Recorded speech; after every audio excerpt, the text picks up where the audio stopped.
DZRH, magandang umaga Pilipinas sa DZRH Radio, DZRH TV at DZRH Online.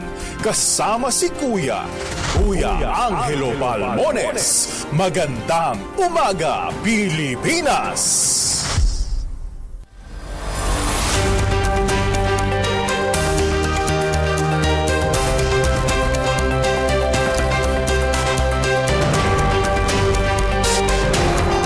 Isang maulang Metro Manila ngayong umaga. Lunes tayo ngayon, 5 ng Agosto 2024.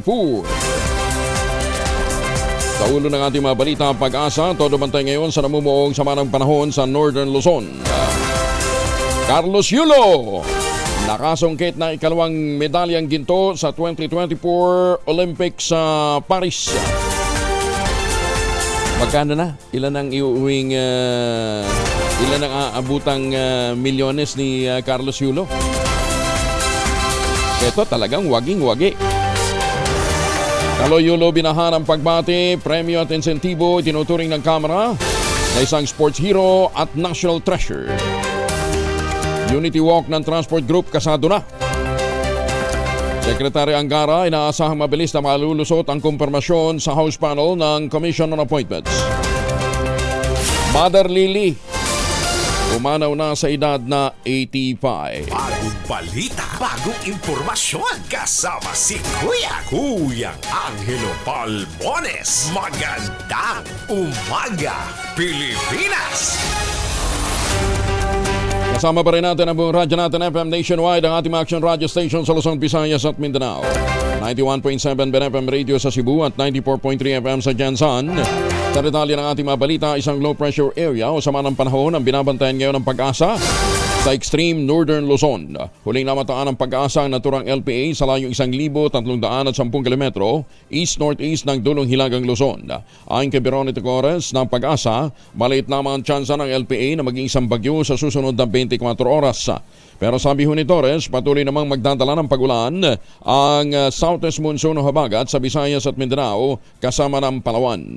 Asahan din ang dagli ang mga pag-ambon kasama Metro Manila at ilang bahagi ng Luzon. Epekto naman ang tinatawag na localized thunderstorms. Kaya ngayong umaga, sa lahat ng mga lalabas ng bahay, kinakailangan magmaon ho ng pananggalang laban sa ulan.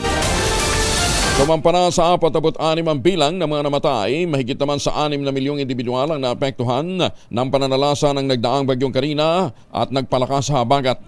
Katubas ito ng mahigit 1.6 milyon na pamilya mula sa 16 na rehiyon sa bansa. Sa pinakahuling ulat ng National Disaster Risk Reduction and Management Council, 14 sa mga namatay ang kumpirmado habang 32 naman ang patuloy pang verification.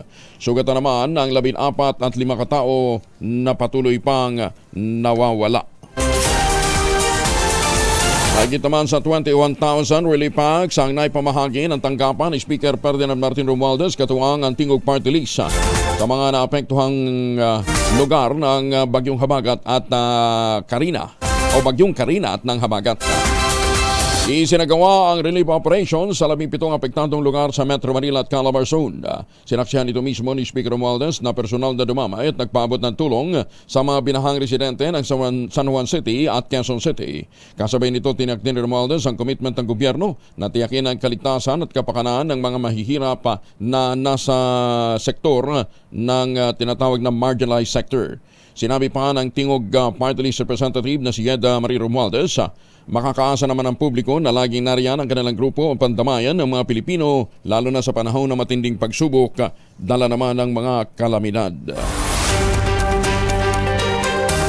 Samantala, muling pinabunahan ng Philippine Amusement and Gaming Corporation ang mga kumalat na memorandum na naglalaman ng direktiba sa mga lokal na pamahalaan o mga LGU na agarang ipasara ang mga pogo sa kanilang mga lugar sa unang linggo pa lamang ng Agosto ngayong taon. Ayon kay Pagcor Offshore Gaming Licensing Department Head Attorney Jeza Hernandez, peke ang naturang memo na may petsang July 26. Ito daw po'y peking version lamang ng kanyang naunang inilabas na memorandum noong July 23, isang araw matapos ang SONA ng Pangulong Marcos. Iginit ni Attorney Hernandez, hindi sila naglabas ng anumang memo na nagmamandato sa mga LGU na agarang ipasara ang mga pogo sa kanilang lugar Alinsunod sa naging direktiba naman ng Pangulo na bigyan ito ng palugit hanggang sa katapusan ng taon. Bunsod nito maapilang abogado sa publiko, ang tanging gawin lamang basihan ay mga impormasyong nanggagaling sa mga official site ng PAGCOR o dili kaya sa mga mismong tanggapan nito. 8 minuto na makalipas ang alas 4 ng umaga. Oy mga mamis! Laundry day today ha. Pwede ho mag-laundry day. Mamaya, abangan nyo lang na hindi ho biglang bubuhos ang ulan ha. Kunot ka ba kapag makapit, madikit at malupit ang mantsa? All you need is Pride. At mapahirapan ang self ko sa Pride, easy at worry-free naman ang laundry. Sa triple stain away formula, tanggalang matitinding mantsa based on test sa chocolate, mud and sebumon cotton. Gawa po ito ng ACS. Umakot ng 2 gintong medalya sa 2024 Paris Olympics ang pambato ng Pilipinas sa gymnastics na si Carlos Edriel Caloy Yulo. Ito ay matapos sa masungkit ng atleta ang kampyonato sa floor exercises ng men's floor exercise at men's artistic gymnastics both panels. Kabilang sa nilampasan ni Yulo sa men's floor exercise ang defending champion na si Artem Dolgopiat ng Israel at ang pambato ng Great Britain na si Jake Jarman na half Filipino, half British. Oh, si Jake, okay, kita ho ninyo mga pambato ng Pilipino ng ibang bansa, may dugong Pilipino din.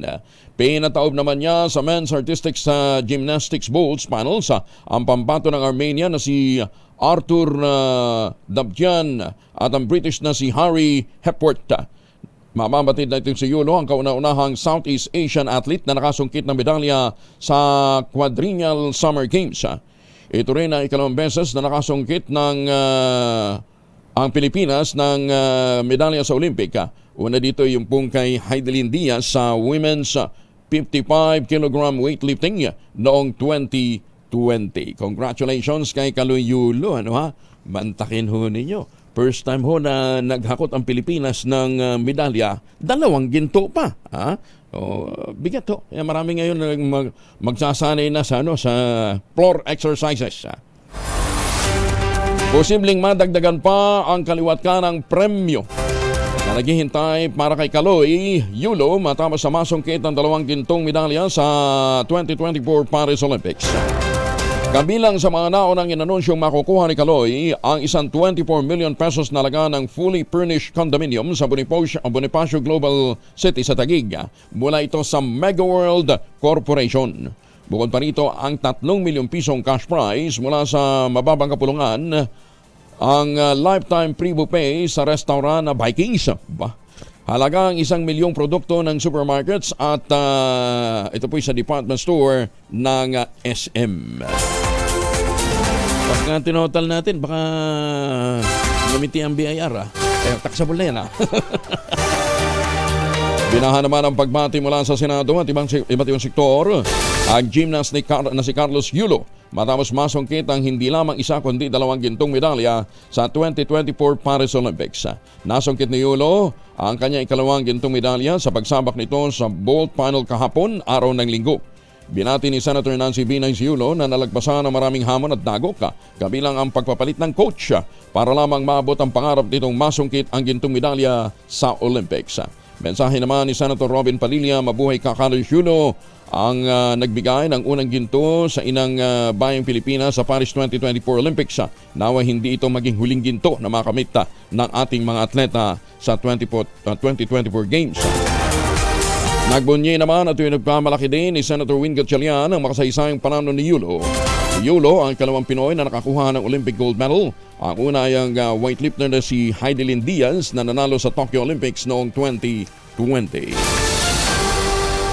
Pinuri din ng buong kapulungan ng Kongreso sa pangunguna ni House Speaker Ferdinand Martin Romualdez ang Pinoy gymnast na si Carlos Edriel Yulo. Kasunod ng pagkakasungkit nito ng 2 gintong medalya mula sa Paris Olympics 2024. Ayon kay Speaker Romualdez, ang makasaysayang tagumpay ni Yulo na naghatid ng unang gintong Olympic medal sa Pilipinas sa larangan ng gymnastics at ikalawang ginto naman sa medal ng Pilipinas sa Olympics.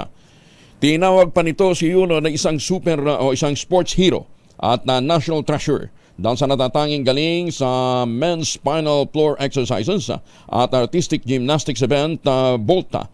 Kaya makapag-uuwi ito ng 2 gintong medalya mula sa Paris.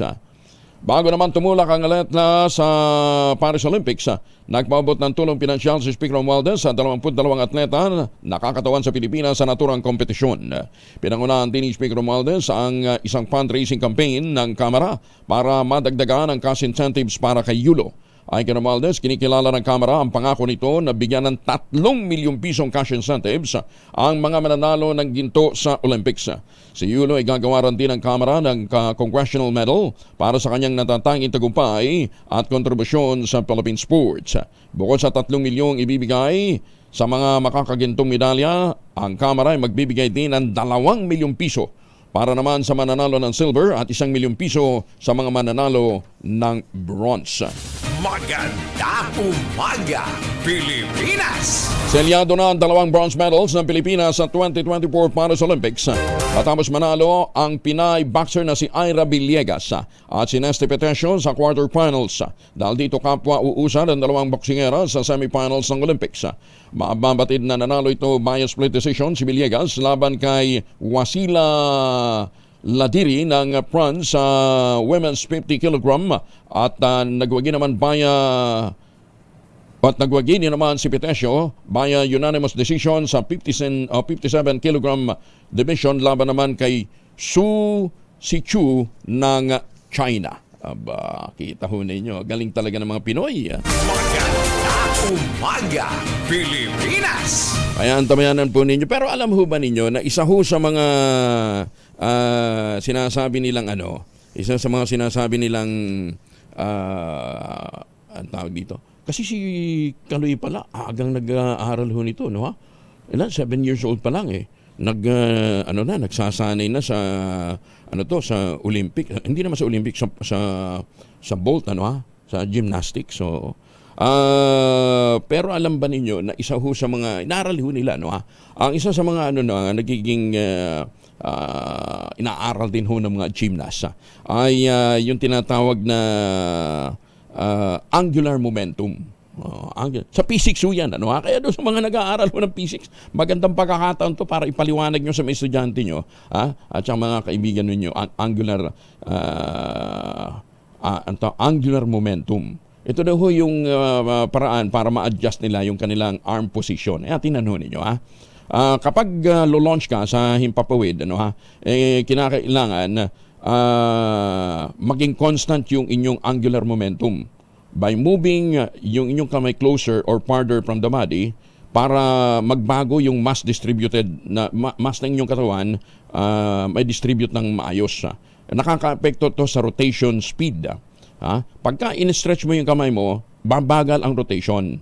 Pero kapag ipinasok mo, nilapit mo yung kamay mo sa katawan, bibilis yung iyong momentum.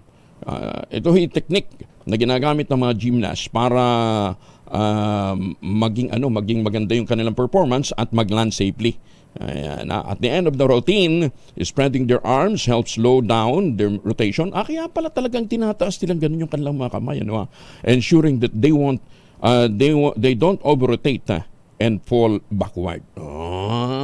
Yung pala yun, angular momentum. So sa P6, dapat inaaral natin yan. Kaya lang naging problema doon sa pole vault, ang naging Anthony Ameretti, hindi angular momentum. Masyadong dako. Magandang umaga, Pilipinas! Naging problema ni Ameretti, sumabit sa pole. Sumabit sa pole. Bakit naman kasi ang dami na mo po pwedeng gamitin hindi pa yan ang ginamit yung pambira naman kasi yung French athlete na ito ayun, sumabit, lusot na sana kaya lang ma-extended kaya hindi ho lahat ng mahahaba maswerte sa lahat ng pagkakataon. Buti na lang hindi ako nagpo-pole vault. Yabang. Ay mga misi, sa may araw ba si Mr. Pag-uwi galing ho ng trabaho, abay dahil yan sa germ sa katawan nila para labanan ang amoy araw at amoy pawis. Gumamit ng Shield Bath Soap regularly. Ang beatable ang Shield sa paglaban sa germs versus another brand. May shea butter na pampalambot ng kutis sa presyong abot kaya 12.50 SRP. Kaya naman recommended ito ng Philippine Nurses Association. Kaya mga misis ay challenge you. Subukan ng Shield Bath Soap. Galit sa sakit, may malasakit. Sulit na sulit. Samantala, dako muna tayo sa showbiz. Agahan natin ang pagpasok dito po kay Morley Alinio dahil alam ba ninyo na si Ate B nag-i-enjoy sa pagiging lola sa kanyang apong si Baby Peanut? Detalye na balita mula kay Morley Alinio. Morley, good morning! Gising ng showbiz, rampa na Pilipinas. Good morning, Kuya Angel. Well, sinabi mismo ng Star for All Season na si Vilma Santos na ini-enjoy niya na ang kanyang pagiging lola ni Baby Peanut. Well, sa totoo lang daw, ang bilis daw ng panahon. Dati ay karga-karga lang niya ang kanyang apo. Ngayon, tumatakbo na kaya hindi malayo isang araw ay magdalaga na ito. Well, sinabihan din daw niya si Jessie Mendiola at itong si Luis Manzano na enjoyin na nila ang kanilang pagiging mga magulang sa mga sandaling ito. Dahil ang bilis daw talaga ng panahon. Napakabilis ng mga pangyayari. Kaya naman, sabi ni Ate B, nako, gawin na ng mga magulang nila ang gusto nilang gawin sa kanilang mga anak habang ito ay baby pa. Dahil kapag nagka-edad na to, ay nako, hindi mo na magagawa yung mga dapat mong gawin. Well, sa totoo lang, ay dapat gagawa ng pelikula itong si Vilma Santos para sa darating na Metro Manila Film Festival. Pero ayon kay Ate B, hindi siya nagmamadali. Hindi niya kailangang ipagpilitan ang kanyang schedule na makagawa ng mga ganong pelikula para sa Metro Manila Film Festival. Kumbaga, graduate na siya sa mga ganitong sitwasyon. Kaya ang tanong, mabinbin kaya? Gawin pa kaya ni Vilma Santos ang pelikula nilang pagsasamahan ni Judy Ann Santos? Yan ang ating katanungan ngayong umagang ito. Yan ang ating DZRH Showbiz Hottest News. Ito po ang inyong RH47. Morley Alinio, tuloy-tuloy sa pagbabalita, tuloy-tuloy sa serbisyo. Sama-sama tayo, Pilipino, babu! Maraming salamat, Morley! Maganda umaga, Pilipinas! May buntag sa mga taga Midsayap, North Cotabato. Binabati din ng mga taga Adamson University. Ito pong si Kaloy Yulo. Ito pala estudyante ng Adamson University. Congratulations sa mga taga Adamson, ha? Ang sabi nga nila, pwedeng maging ambassador ng hindi na kundi yung pride ng youth ng mga kabataan, itong si Kaloy Yulo. Congratulations lamang kung gusto ho nating gawin. Bukod na pag-congratulate po kay Kaloy Yulo at doon sa iba pang mga mag-uuwi ho ng medalya dyan po sa nagpapatuloy na Paris Olympics. Abay, congratulate ko rin yung aking dating estudyante dyan po sa University of the Philippines, si Steffi Eunice Ramos. Si Steffi naman po ay graduate na magna cum laude, valedictorian sa UP College of Law. Steffi, Eunice, congratulations. At confident tayo na lulusot ito sa bar examination. At kabatch niya rin ang aking inaanak na si Michiko Palaran. Ayan, si Michiko Pearl Malara naman ay graduate din po sa University of the Philippines College of Law. Alam mo, Michiko, ang iyong Daddy George ay tiyak na nakangiti habang tinitingnan ang iyong mga accomplishments. Si George ho kasi matagal nang pumanaw bago pa man pumasok sa College of Law si Michiko. Ito ho naman isang tao na talagang hindi matatawaran ang paglilingkod sa bayan. Ito na yan, nung inatake po siya sa puso, galing po siya sa isang mission, isang outreach project. Kaya George, nasa ka man, successful si Michiko sa iyong hamon, iyong pangarap na maging abogada, si Michiko Palara.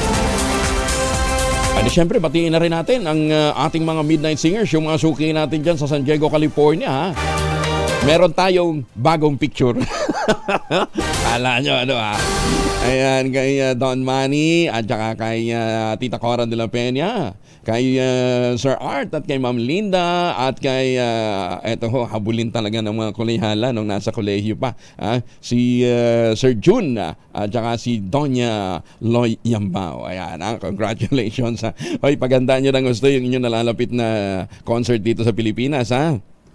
Marami nang nag-aabang. At magandang umaga rin po kay Mayor Senny Mendoza, Ambassador Harry Imping, napakaagang gumising, Tsaka si Ma'am Naida, si Congressman Ador Plato. Ma'am Senny, Ingat ho kayo dyan sa dyan ho sa Talisay, Batangas, Mayor Senny Mendoza. Happy birthday naman kay Doña Delia Vallescas dyan po sa Makilala, North Cotabato. Ayan, si Doña Delia po naman ay mother-in-law ng aking guwapong pamangkin. Sa iba pang mga balita, ay teka nga pala, pumanaw na nga pala si Mother Lily. Oo. Buong movie at TV industry nagluluksa naman sa pagpanaw ni Mother Lily. Yan pong ibang balita sa atin ni Gorgie Rula. Georgie, good morning. Dagluksa ang buong movie and TV industry sa pagpanaw ni Lily Yu Monteverde ng Regal Entertainment na mas kilalang si Mother Lily. Hindi matawaran ang naiambag ni Mother Lily sa industriya at marami siyang napasikat na artista at nabigyan ng magandang karir sa paggawa ng pelikula. Malaki ang naging bahagi niya sa buhay ng mga taga-showbiz at ang malungkot lang dito ay kapapanaw lamang ng asawa ni Mother Lily na si Father Remy Monteverde noong nakaraang linggo at nung Sabado ng umaga lamang siya inilibing. Linggo ng 3:18 ng madaling araw ay pumanaw si Mother Lily habang nakaratay ito sa Medical City. Siya ay pumanaw sa edad na 84 at mag-celebrate pa sana siya ng kanyang 85th birthday sa August 19. Ang kanyang mga labi ay ilalagak sa kanyang Valencia Events Place sa Green Hills at magsisimula ang burol ngayong araw ng Lunes ng 3:30 ng hapon at bukas ito hanggang alas 12 ng hating gabi. Araw-araw ay may novena ng 5:30 ng hapon at misa ng alas 7 ng gabi. At ang amin pong taus-pusong pakikiramay sa pamilyang naiwan ni Mother Lily Monteverde. Gorgie Rula po ng DZRH, una sa Pilipinas, una sa Pilipino. Maraming salamat na Gorgie at nakikirami din ho tayo sa mga naulila ni Mother Lily. 84 na pala si Mother Lily, pero hindi mo makikita, hindi mababaka sa kanyang itsura, Maganda umaga, Pilipinas! August din yan, 24? August 24 sana siya magbe-birthday. Ang alam ko nag-birthday si Nicole. Si Ivan, birthday ba ngayon ni Ivan? Ngayong araw na to, birthday ni Ivan. Si Yuel. Si Yuel pa lang magbe-birthday ngayong araw na ito. Ayun. Si Ivan absent. Akala ko kaya absent si Yuel, Ivan dahil birthday. May sakit. Ganyan naman talaga. Ivan, ganyan talaga pagka matatanda na. Madaling magkasakit, kaya dapat i-boost mong immune system mo. Yuel, happy birthday, ha? Malalim ang investigasyon sa pananambang at pagpatay sa Vice Mayor ng UP South Cotabato o South UP Vice Mayor na si Roldan Benito nagpapatuloy. Detalye ng balita mula kay Jun Di Makutang Aris 19. Assalamualaikum, Jun. Alaikumassalam, Kuyang Angel. Sa kabila ng mga pagkundina at panawagan ng hustisya, kaugnay sa pananambang patay kay South UP Vice Mayor Roldan Benito, sa ating isinasagawang follow-up, wala pang inilalabas na anumang official report ang South UP Municipal Police Station at ang Maguindanao del Sur Police Office sa kung sino ang mga nasa likod ng pananambang patay kay Vice Mayor Roldan Benito at sa isa sa kanyang escort. Sa pahayag sa media ni South UP Municipal Mayor Reynalbert Insular, panawagan ito sa mga residente ng Barangay Pandan na manatiling kalmado at nakatutok na umano ang concerned government security forces sa isang malalimang investigasyon. Mariing kinukundina ng alkalde ang pagkawala ng kanilang vice mayor. Isa mo na itong malaking kawalan sa bayan ng South UP, si Vice Mayor Roldan Benito, at hiniling pa ng alkalde sa PNP at sa AFP na mag-deploy pa ng karagdagang puwersa kung kinakailangan upang matutukan umano at masecure ang mga residente ng Pandan sa anumang uri ng mga banta ng seguridad. Magugunitang dead on the spot sina Vice Mayor Benito at ang kanyang pamangkin na tumatayong isa sa kanyang bodyguard habang inilipat na sa isang ospital ang asawa nitong si Barangay Chairwoman Benito na nagtamo din ng sugat sa bahagi ng baywang. Habang nasa ligtas ng kalagayan ang dalawa nilang anak na kasama nila nung maganap ang ambush. Mariin namang kinukundina ni BARM Chief Minister Ahod Alhaj Marad Ibrahim ang pangyayari habang nagpalabas din ng pakikiramay at condemnation statement ang MILG BARM. Mula sa Central Mindanao, RH19 Jun Di Makutak, nag-uulat para sa DZRH, una sa Pilipinas, una sa Pilipino. Maraming salamat, Jun. Sokran. Tinawag naman ni Davao City Mayor Sebastian Baste Duterte na professional na sinungaling Itong si Davao Region Police Director Brigadier General Nicolas Torre III. Kaugnay pa rin ito na nagpapatuloy na patot sa tahanan ng dalawang opisyal tungkol sa nangyaring malawakang tanggalan ng mga opisyal ng Davao City Police Office. Giniit ni Mayor Baste na kung talagang professional itong si Torre, dapat ay pinakita nito ang theoretical framework ng ginawang balasahan na inaapila niya. Pinabulaanan din ng alkalde ang pahayag na general na manipulado ang lahat ng ang ulat ng Davao City Police para mapakitang mababa ang crime rate sa lungsod ng Davao. Anya nakamit ang kaayusan at kapayapaan sa lungsod sa pagtutulungan ng mga residente at mga lokal na opisyal at hindi nito pwedeng dungisan ang imahe ng lungsod dahil batid nilang hindi dinadaya ang situation o ang mga report ng karahasan sa Davao. Magpapakalat naman ng mga tauhan ng Philippine National Police para sa isasagawang Unity Walk ng mga transport group na sumusuporta sa PUB Modernization Program. Ayon kay PNP spokesperson Colonel Jean Pajardo, maasa sila na magiging mapayapa naman ang kilos protesta habang nananawagan din sa mga tsuper na huwag mga haras ng mga kasamahan na hindi sasama sa alaylakad. Sinabi pa ni Colonel Pajardo, magtatalaga rin sila ng border control at mga checkpoints para sa seguridad ng lahat. Una nang inanunsyo ng transport group mula sa Magnificent Seven na lalahok ang kanilang sa kanilang aktibidad ng mga miyembro ng kanilang sektor mula Region 1, 3 at 5 o yung mga nasa Calabarzon at NCR. Tiniyak din ng LTFRB na nakahanda naman ang kanilang mga sasakyan para magsakay ng mga pasahero na maapektuhan ng Unity Walk. 17 binatilyong NPA patay sa enkwentro sa binatilyong NPA patay po sa Camarines Sur. Detalye na balita mula kay Roel Saldico, RH17. Roel. Isang 17 anyos na binatilyo ng miyembro ng rebelding New People's Army agad na sabi sa nagyaring enkwentro sa bagitan ng mga militar at ng rebelde at sa barangay Tagpuco, San Fernando, Camarines Sur. Ayon sa ulat ng mga militar at PNP, ilang residente sa naturang lugar ang nagpaabot ng sumbong sa mga otoridad tungkol naman sa presensya ng ilang rebelde. Nang punta dito nagkaroon ng bakbakan sa pagitan ng dalawang grupo na nawi naman sa pagkakasawi ng 17 years old na binatilyo na kinalang sa pangalang si alias Russell. Nasamsam naman sa pinangyarihan ng 3 M16 rifles, 2 M653 na BBR Malite at ilang pa makagamitan na armas. Bagamat matagumpay naman ang naturang enkwentro ay kinalungkot pa rin ng mga otoridad dahil sa 17 years old ang nasawi dito. Paalala naman ng mga otoridad na palagi ang bantayan ng mga magulang ang kanilang mga anak upang hindi na matulad pa sa ganitong pangyayari. Mula dito sa Bicol, ito si RH18 Roel Saldico. Una sa Pilipinas, una sa Pilipino. Maraming salamat na Roel. Mabalo, samantala, baka may mga importanteng lakad ho tayo ngayon. Dalawang formulation ng family alcohol na pwede nating pagpilian.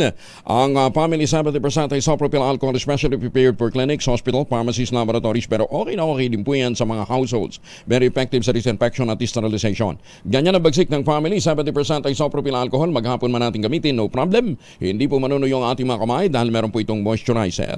Yun namang mabangong family wrapping compound improved alcohol. Yan ho yung mabangong isopropyl alcohol na ginagamit ho ng mga masahista, mga barbero, mga doktor, mga nurse, mga kumadrona. Magandang umaga sa mga gaganda nating mga kumadrona. Ginagamit yan for sponge bathing and other cleansing purposes. Family raming alcohol parang di siya reachable na sa mahabang panahon. Mabibili sa naman butik at convenience stores nationwide. Family raming alcohol hindi lang pampamilya, pang sports pa. Maganda umaga, Pilipinas! 31 na makalipas ang alas 4 ng umaga, naharang naman ng Bureau of Customs ang mahigit sa 38.8 million pesos na halaga ng marijuana sa Manila International Container Port mula Thailand. Ayon sa Bureau of Customs, idineklara ang mga shipment na naglalaman ng plastic tableware, kitchenware, kumot at sapatos. Meron ng isa lang sa x-ray at physical examination na diskubre ang 99 na heat-sealed sachet ng marijuana na nakasilid sa 3 box. Ayon kay Customs Intelligence and Investigation Service Director Bern Enciso, natukoy ang sender ng shipment na si Wilma Baluhagi, habang ang recipient naman ay kinilalang si Erickson Baluhagi. Ayon kay Customs Commissioner Benvenido Rubio, inihanda na ang kaukulang kaso laban sa mga ito. Agara namang pinapalabas na ng Department of Budget and Management ang guidelines para sa taas sahod ng mga manggagawa sa gobyerno. Kasunod dito ng paglagda ng Pangulong Ferdinand Bongbong Marcos Jr. sa Executive Order No. 64 na nagpapahintulot sa pagtataas ng sahod at medical allowance para sa mga government employees. Ayon kay Budget Secretary Pangandaman, nasa 36 billion pesos mula sa Miscellaneous Personal Benefits Fund sa ilalim ng 2024 National Budget ang inilaan para sa pagpapatupad ng unang tranche ng inaasahang ibibigay ngayong taon. Nasa 70 billion naman ang nakalaan na karagdagang cost requirement para sa una at ikalawang tranche na target na maibigay sa 2025 at 2027. Bukod pa rito, makatatanggap din ang mga government employees ng 7,000 pesos na laga ng medical allowance kada taon simula sa susunod na taon. Ikinatuwa ni Senator Bongo ang Executive Order No. 64 na niligdaan ng Pangulong BBM na nag-uutos nga sa aumento ng sahod at karagdagang allowance sa mga magagawa sa gobyerno. Ayon kay Senator Go, ipinaglaban niya ito para sumaya at na maging matagumpay ang mga pagsisikap ng mga nasa gobyerno. Kaya't nang marinig daw niya ang Pangulo o ng Pangulo ang kanyang sesyon ay natuwa siya na ito'y napagbigyan. Sinabi ni Senator Go na isang malaking hakbang ito sa napatungo na sa pagkilala at pagpapahalaga sa mga kawani ng gobyerno.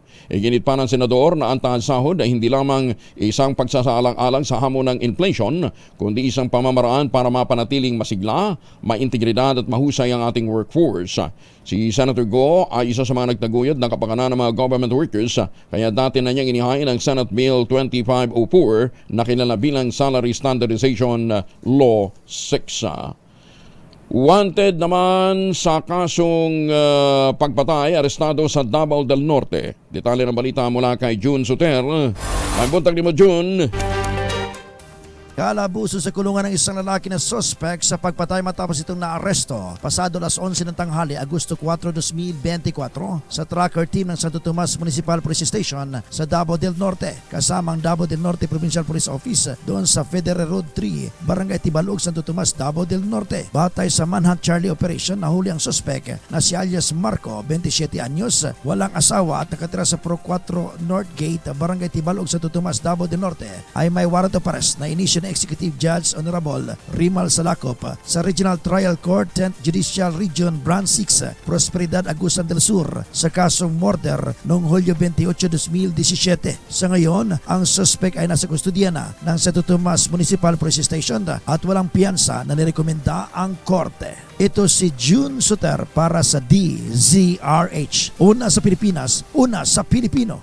Daghang salamat June Suter. Samantala sa iba pang mga balita, kaso naman ng dengue sa Baguio City, higit na sa 3,000. Abat may 7 na rin pong namamatay. Detalye ng balita mula kay Romy Gonzalez sa RH41. Romy, na imbag na bigat. Nakapagtala ang lungsod ng Baguio ng 7 nasawi dulot ng dengue fever mula noong buwan ng Pebrero hanggang Hulyo ng taong kasalukuyan, kasabay ng paglobo ng kaso sa 3,011 nitong Agosto 1. Lumitaw sa record ng City Health Services Office na ang unang kaso na pagkamatay ay nangyari noong buwan ng Pebrero, samantalang ang iba na ay nangyari noong buwan ng Hunyo na magsimulang tumaas ang kaso ng dengue noong buwan ng Hulyo. Ayon kay Dr. Donabel Tubera Panes ng City Epidemiology and Surveillance Unit, abot na sa 3,011 kaso ng dengue ang naitala sa lungsod mula Enero 1 hanggang Agosto 2 ng taong kasalukuyan, na 4.62% mas mataas kumpara sa naitala noong nakalipas na taon. Ang mga pinaka-apektadong barangay ay sa Irisan, Bakaken Central, Asin Road, Santo Tomas Proper, Camp 7, Gibraltar, Pingit, Luacan Proper, Pakdal, Middle Quirino Hill at Bakaken Norte. Muling nanawagan ng Baguio City Health Services Office sa publiko na makilahok sa pagsisikap para madlangan ang paglaganap ng dengue fever sa lungsod ng Baguio. Ito si RH41 Romy Gonzalez para sa DZRH. Una sa Pilipinas, una sa Pilipino. Maraming salamat, Romy Juste Aguina. Samantala, sa iba pang mga balita para nga pala sa mga suki nating mga taga-subaybay. Alam ho ninyo, kinakailangan bukod ho sa paglilinis ng ating kapaligiran, malalabanan natin ang dengue at iba pang mga sakit na uso ho ngayong panahon ng tagulan by boosting our immunity. Kaya kinakailangan palakasin ho natin ang ating immune system. Ang isa nga ho sa mga sinirekomenda, magkaroon tayo ng sapat na tulog. At mag-take ho tayo ng Ultabayo. Ano bang Ultabayo? Ang Ultabayo po ang kauna-unahang postbiotic food supplement na rekomendado ng mga doktor, estrado sa Food and Drug Administration. Ito po ay postbiotic with Lactococcus lactis-strain plasma na inaral po ng mga dalubhasa dyan po sa Japan. Ang bawat kapsula po ng Ultabayo ay nagtataglay ng 50 billion cells ng Lactococcus lactis-strain plasma. At yan po ay napatunayan sa napakahabang clinical trial. Hindi po kwentong kutsero. Kaya habang natutulog po tayo, pagpasok po ng postbiotic sa ating katawan, ina-activate nito yung pong commander ng ating immune system, yung plasmacytoid dendritic cell. At dahil nga po lumalakas ang ating immune system, itinataboy ang mga toxins sa ating katawan habang tayo po ay natutulog. Kaya habang tayo po ay natutulungang magkaroon ng magandang tulog, nagkakaroon tayo ng panibagong lakas, panibagong sigla para sa pagharap ng panibagong bukas. Ayan, Kaya ngayon pong panahon na may matinding hamon po ang puyat, pagod at stress, ang ating kaagapay ay Ultabayo. Ang kauna-unahang postbiotic food supplement na rekomendado ng mga doktor, rehistrado sa Food and Drug Administration, at yan po ay halal certified. Kung meron ho kayong mga tanungan, mag-text po kayo sa 0917-110-6580. Ulitin natin, 0917-110-6580. Available po ito sa Lazada at Shopee. Siguraduhin lamang natin na galing po sa Theoxis Adventures. Available din po sa Mercury Drug, Mesco Drug, Pasmed Pharmacy, John's Pharmacy, at Curamed. Kaya wag ho natin kalimutan, ang Ultabayo ay kaagabay ho natin sa puyat, pagod at stress. At mahalagang paalala, ang Ultabayo hindi gamot at hindi dapat gamiting panggamot sa anumang uri ng sakit. Maganda umaga, Pilipinas! Ay, Ma'am Dorothy Molino, dyan po sa Kinapawan City, kumusta na po kayo, Meron na sanang natugunan na sana yung ipinarating na reklamo sa amin, 39 na makalipas po ang alas 4 na umaga. Isasalang sa deliberasyon ang 6.453 trillion pesos National Expenditure Program para sa 2025 ngayong pong Lunes, August 5. Unang sasalang sa Appropriations Panel na pinamumunuan ni Ako Bicol Party List Representative Saldi Cuo ang economic team ng Pangulo na bumubuo sa Development Budget Coordinating Committee. Ito'y kinabibilangan ni na Budget Secretary Amena Pangandaman, Finance Secretary Ronald Recto, NEDA Director General Arsenio Balisacan at BSP Governor Eli Romolona Jr. Susundan ito ng mga opisyal mula sa Philippine Charter Statistics Office at Philippine Amusement and Gaming Corporation. Bukas po yan, August 6, upang talakay naman ang kanilang operasyon. Habang sa Miyerkules naman haharap sa Appropriations Committee ang mga opisyal mula sa Department of Environment and Natural Resources, Department of Human Settlements and Urban Development. Tiniyak naman ni House Speaker Ferdinand Martin Romualdez na dadaan sa butas ng karayom ang panukalang budget para sa susunod na taon, kaya't makabubuting maging handa mga kinatuan ng mga ahensya na haharap sa kanila. Umabot naman sa 1 bilyong piso ang tinatayang halaga ng pinsala sa Cavite ng tumagas na langis mula sa lumubog na MT Terra Nova sa baybayin ng Limay Bataan noong July 25. Ayon kay Cavite Governor John B. Cremulya, ilang coastal barangay ang nakitaan din ng bakas ng langis mula sa lumubog na motor tanker. Dahilan upang ideklara nila ang no-catch zone ng mga isda at shellfish sa lalawigan. Tinataya naman ang Cavite Provincial Government na 25,000 mga mangingisda. Naku, dami 25,000 ang mga mangingisda sa lalawigan ang naapektuhan. Samantala, hinihintay pa ng Bureau of Fisheries and Aquatic Resources ang resulta ng sample testing sa lalawigan. Namahagi na rin ang BIPAR ng relief goods sa mga apektadong mga mangingisda. Pagdating naman ng 22 brand new fire trucks na magpapaganda pa sa serbisyo ng Bureau of Fire Protection Tacloban, ang ibabalita sa atin ni Jimmy Angay-Angay, RH32. Jimmy. Mapapaganda pa ang serbisyo ng mga bombero sa Eastern Visayas dahil dumating 22 mga brand new na mga fire trucks sa Tacloban. Ito ang sinabi ni Bureau of Fire Protection Regional Director Fire Chief Superintendent Adel De Paz Bautista sa isang panayam. Sa kasalukuyan nasa 249 na ang fire truck sa Eastern Visayas. May 6 na bagong ambulances kaya lahat nasa 30 ambulance na ang mayroon sa reyon. 8 naman na transport vehicles at 2 rescue trucks. Sa kabuuan, nasa 120 na mga fire station ang mayroon sa Region 8 at ngayon may bagong 3 building na kinukumpuni sa bayan dito sa Leyte. Mula dito sa DYV Lacson Radyo Tacloban, ito si Arstratito Jimmy Angay-Angay para sa DZRH, una sa Pilipinas, una sa Pilipino. Salamat Jimmy. Sa iba pang mga balita, 2 wanted person naman na may kasong acts of lasciviousness sa paglabag sa Republic Act 7610 at robbery ang nadakip sa Olongapo City. Detalye ng balita mula kay Danny Kumilang, RH37. Danny, good morning. Himasrehas ngayon ang 2 wanted person matapos masakoti ang mga ito sa kanilang pinagtataguan sa magkahiwalay na lugar sa Olongapo City. Sa ulat ni Police Colonel Charlie Donato Umayam, City Director ng Olongapo City, ang mga nadakip ay may mga kasong acts of lasciviousness at robbery. Nadakip si alias Dencio sa Barreto, Olongapo City na may kasong acts of lasciviousness, habang si alias M na may kasong robbery ay naaresto naman ito sa Barangay New Cabalan, Olongapo City. Inaresto ang mga ito sa bisa ng warrant of arrest na inisyu ng Korte, Olongapo City. Nakakulong na ang mga nadakip sa Olongapo City PNP Station. Si alias M ay pinaglalagak ng Korte ng piyansa na halagang 40,000 piso, habang si alias Dencio ay 200,000 piso para sa kanilang pasamantalang kalayaan. RH37, Danny Kumilang, DZRH, una sa Pilipinas, una sa Pilipino. Maraming salamat Danny Kumilang. Maya paaba kay kayungan sa ating mga kababayan dyan po sa Pampanga.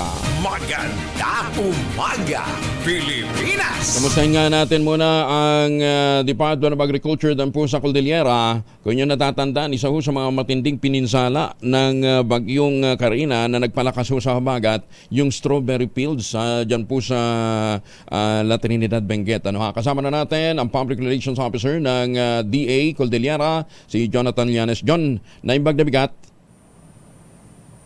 Jonathan? Ayos, naimbag na bigat, Congressman, at siyempre sa lahat po ng ating mga tagapakinig. Oo. At patungkol po din sa strawberry, ito po yung siguro po yung mga namomonitor natin sa Facebook, yung pong area na yan ay matatagpuan po within the area owned by the Benguet State University. Uh-oh. Ito po ay mababa po kasi ito, talagang bahain po yung lugar na yan. Oo. So yun po yung na-witness po natin. Actually last year ganyan din po yung naging talaga? Taon-taon ba talaga? So kumusta ngayon? Kasi maraming aakyat ng Baguio, tiyak pupuntahan yan. Okay na bang puntahan? Nag-subside na po yung tubig at inaayos na po ng mga magsaka natin yung pa pong pwede pong ma-recover. But ang sistema po kasi dahil beginning 2024 fully devolved na po ang agriculture sa mga local government units. Yan po ipatay sa local government po natin. Okay. So yung strawberry field na yun, hindi pala yun sa Benguet State University? Hindi o. LGU? Yan po yung, actually yung it is within the lot area of the Benguet State University. Katabi po niyan yung Benguet Agri-Pinoy Trading Center. Kaya alam po, mababa po talaga yung area niyan, Congressman. Kaya talaga pong bahain. Binabaha. Kaya nga, hindi pa siya ayos ngayon. It will take time din naman kasi. Opo, nag-subside na po yung tubig. So yung ating mga farmers ay inaayos na po yung kanilang sakahan. And ang alam po natin dyan ay susuportahan po yan ng Benguet State University and of course yung local government unit. Okay. Inaantay lang po natin kung ano po yung hilinging suporta ng local government unit sa Department of Agriculture para po yung mga technical personnel natin pupuntahan po yan at i-validate para malaman po yung specific na support. Kailanganin. Okay. Balitaan mo kami ha, bigyan mo kami ng picture pagka nag-okay na ha. Opo. Hanggang kanta lang pala yung Strawberry Fields Forever. Strawberry Fields Forever. Hindi pala totoo yun. Pagka binahaala na rin. Teka muna, kumusta ngayon ang sektor ng agrikultura diyan sa Cordillera? Opo, Congressman, as of August 1 po, batay po sa August 1, 2024 Disaster Risk Reduction and Management Information System o DRRMIS ng Department of Agriculture Cordillera. Umabot na po sa 45.3 milyong piso ang idinulot na pinsala ng Bagyong Karina sa mahigit 606.11 na ektaryang sakahan ng mais at gulay sa rehiyon Cordillera. Mula po doon, 11.3 milyong piso ang naitala nitong pinsala sa cost of production na nakapagdala naman na mahigit sa 31.8 milyong pisong production losses at naka-apekto po sa 1,397 na mga magsaka dito sa rehiyon. Magkaganon man, Congressman, sinisiguro naman po ng kagawaran pamamahagi ng mga nakapreposition na hybrid, inbred registered at inbred certified na mga binhi. Kabilang na po yung white and yellow corn seeds at yung upland and lowland vegetable seeds para sa mga naapektuang magsaka. Maaari din pong ma-access ng mga apektado magsaka yung atin pong Quick Reaction Fund na gagamitin po sa rehabilitasyon ng mga sakahan. Andyan din po yung ating Survival and Recovery Loan mula sa Agricultural Credit Policy Council o ACPC. At maging yung crop insurance po mula naman po sa Philippine Crop Insurance Corporation na Congressman. Okay. So, mga kailan magno-normalize yung presyohan ng gulay dito sa Metro Manila? Batay po doon sa ating monitoring ng presyo ng gulay, as of last week, wala pong gaanong drastic na paggalo sa presyo sapagkat nabuksan po ng mabilisan yung Halsema Highway. Ito po yung daan na ginagamit ng ating mga magsaka patungo po dito sa ating Benguet Agri-Pinoy Trading Center, which is the largest trading center, vegetable trading center sa ating bansa. Na matatagpuan po, yan po, katabi po ng strawberry fields at pinamamahalaan ng Benguet State University po. Okay. So, hindi dapat magtaas ang presyo ha? Kasi tumanagdaang araw, medyo sumipa ng bahagya ang presyo ng mga gulay at ang prutas dito po sa Metro Manila.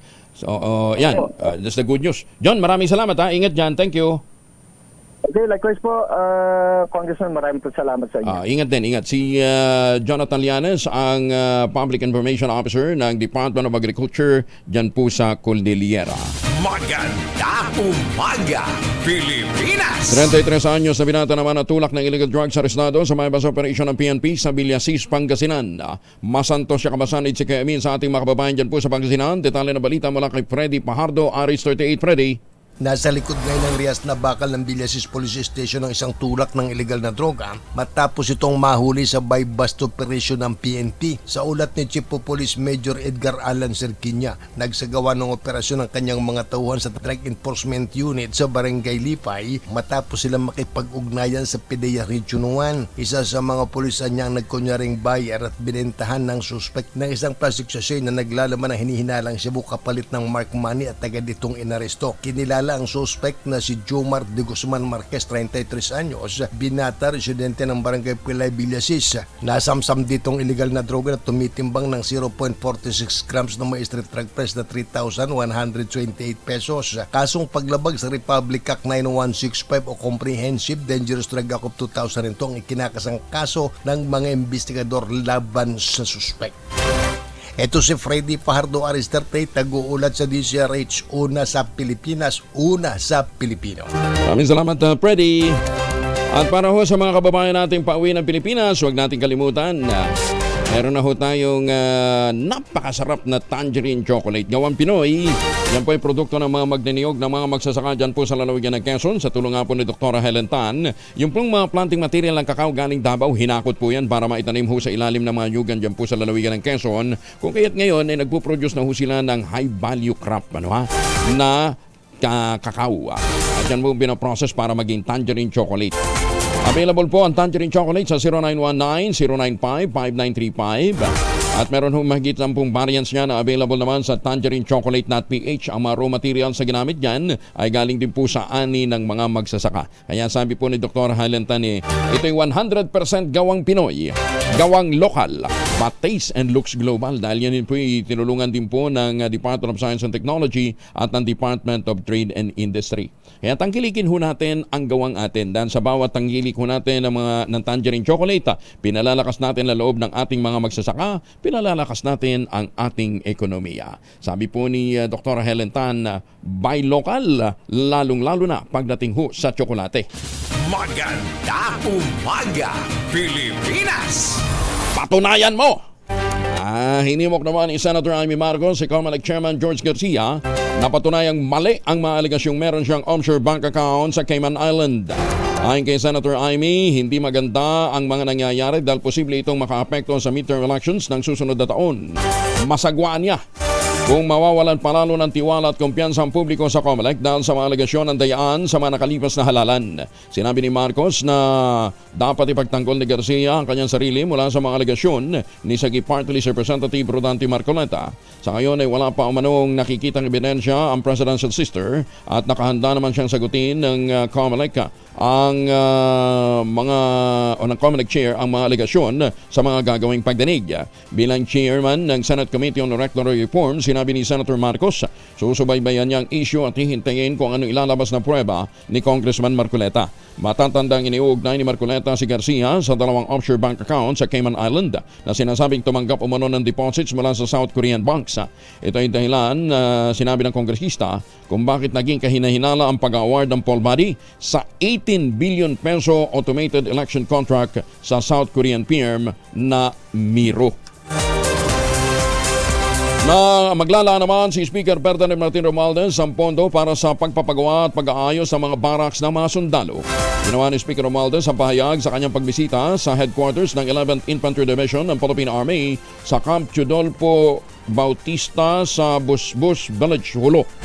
Pinuri ni Speaker Romualdez ang mga opisyal at mga sundalo sa kanilang pagtatanggol at paglaban sa mga panloob at panlabas na banta upang mapanatili ang demokrasya at soberenya.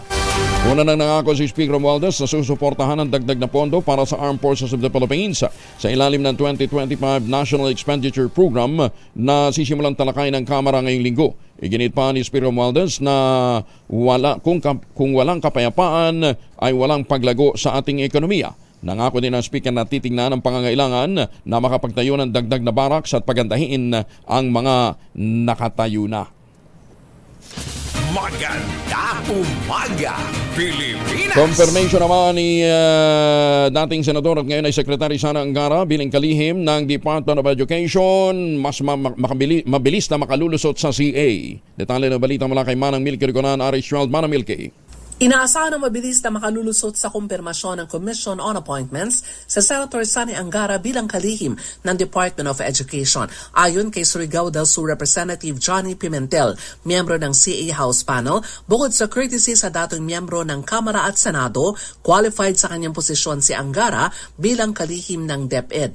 Ang CA Commission on Education ay pinamumunuan ni Senator Raffy Tulfo at ang confirmation hearing ay nakaschedule sa August 7. Samantala, muling sasalang sa confirmation hearing si Migrant Workers Secretary Hans Leo Kakdak. Pangalawang pagkakataon ito na isasalang si Kakdak sa CA's Committee on Labor, Employment, Social Welfare and Migrant Workers na pinamumunuan ni Negros Oriental Representative Mercedes Alvarez. Na bypass ng CA ang appointment ni Kakdak at ipinagpaliban ito dahil umano sa kakulangan ng oras. Ako si Milky Riconan, nagulat para sa DZRH, una sa Pilipinas, una sa Pilipino. Thank you. Maraming salamat, Manang Milky. Samantala, ay paalala nga pala natin sa mga naghahanap na magandang investment opportunity, lalong-lalo na dyan sa abroad. Wag natin kalimutan yung inaalok ko sa atin ng West Trust Realty na pinakamura ng ready for occupancy unit ngayon sa housing industry with easiest term.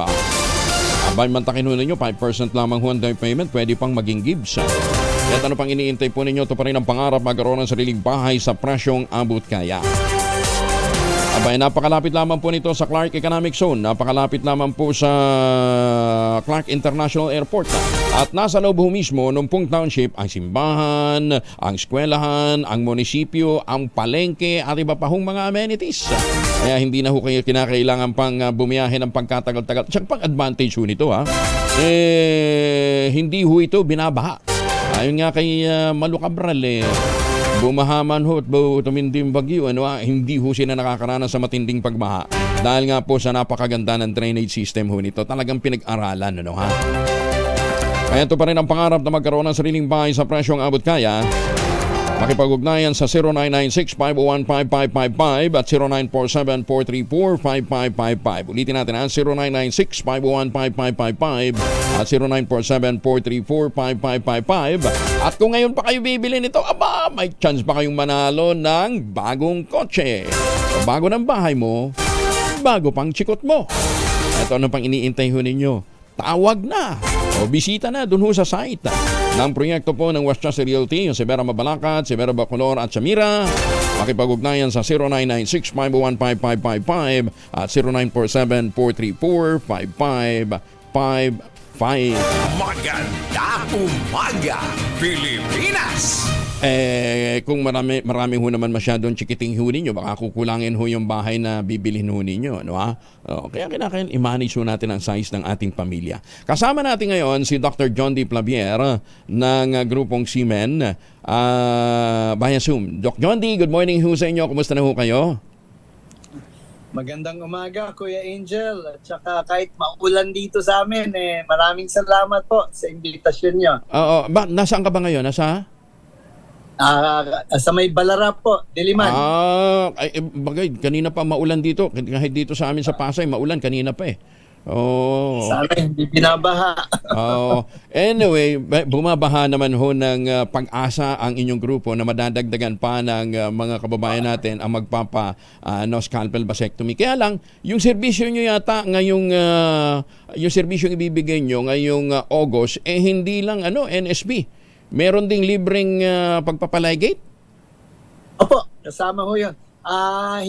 Kami ho at saka sa tulong ng DKT Foundation Philippines, dati ho kasi sa clinic lang ng Seamen ang merong vasectomy at saka yung clinic na kaibigan natin sa Baguio, sa Pasig City, sa Cebu at saka sa Davao.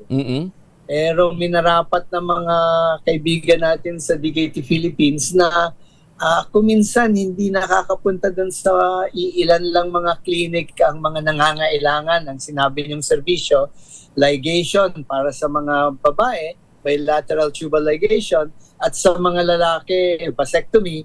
Kaya nagtatag sila nitong nakikita niyo sa likod ko, isang bus na napakaganda at napakagaling yung doktor dyan, Kuya Angel, si Dr. Louie Garcia po. Ayan. Pati ligation pwedeng gawin dyan? Opo. Kayang-kaya ho. Ang ginagawa ng ating doktor, si Dr. Louie at yung mga kasamahan niya, inuuna yung vasectomy. Kasi medyo masikip yung bus, inuuna yung vasectomy. Tapos yung mas marami pa rin kasi nagpapaligate, Kuya Angel, yung mga ligation, yun yung sumusunod. Kayang-kaya din ho gawin dito sa bus. Okay. And kasama din ba dyan sa operation ng bus natin si Dr. Erestosa? Erestosa, isa sa pinakamagaling natin. Si Dr. Erestosa, kung ako ho ang nagkakamali sa operasyon, siya ho yung tumatanggap. Siya yung pinakamagaling nating urologist. Pag may komplikasyon, ilan lang naman ho yun. Ilang beses sa bawat ilang libo na ginagawa. Saka tinatanggap ni Dr. Sam Erestorsa. Ayan, okay. Pakita nga natin RHTV yung schedule ng pupuntahan nitong ito yung mga pupuntahan ng bus, Doc. Opo. Yan. Yan yung schedule na pwedeng puntahan ngayong Agosto po. Para sa mga malapit sa Project Force, may Barangay Milagrosa, tuloy pa naman ho yung aming mga ginagawang anong tawag doon, yung mga serbisyo sa clinic. Okay. Kaya pwede pa rin ho pumunta doon Kung nasa Baguio kayo, andyan naman ho yung City Health Office. Sa Pasig City, sa Family Planning One-Stop Shop, andyan ho. Sa Mary Johnston, at saka sa Sacred Heart Hospital sa Cebu, at sa Davao City Health Office. Tuloy po ang mga serbisyo dyan sa mga clinic. Pero kung swerte kayo, sa Kamiling Tarlac, nakapunta na ngayong araw, Kamiling Tarlac po, at saka Tarlac City bukas. Okay. Libre ho ito, Doc, ano ha? Ulitin natin, libre po itong mga serbisyong ibibigay na ito ng, ano tawag mo doon sa bus na yun, Doc John D? Opo, sa clinic namin at saka sa bus na to, libre po. Ano tawag doon sa bus na to?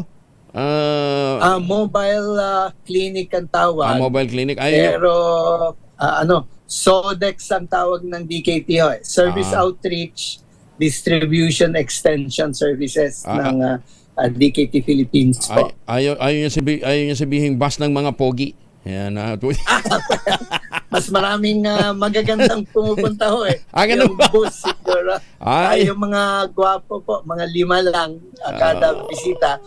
Karamihan 30 o mga 40 mga kababaihan. Mga kababaihan. Ay, naku, ang dami palang pogi na takot ano ha. Yayabang nyo. Kuya Angel, maganda na yun. Kasi dati, ang bilang natin, sa bawat 1,000, isa lang lalaki nagpapabasectomy. Ngayon, sa 40 o 30 babaeng nagpapatali, may 5 na nagpapabasectomy na po. Naku, gumaganda po. Pero kahit na, yabang-yabang nyo na. Oy, tuloy na ako! Hindi ho, mas mayabang ho dapat ang mga tali.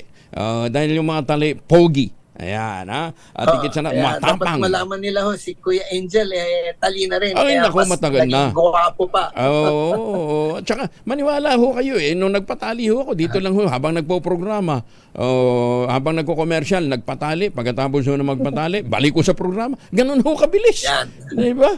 Si Dr. Sam Irastorza gumawa sa inyo po.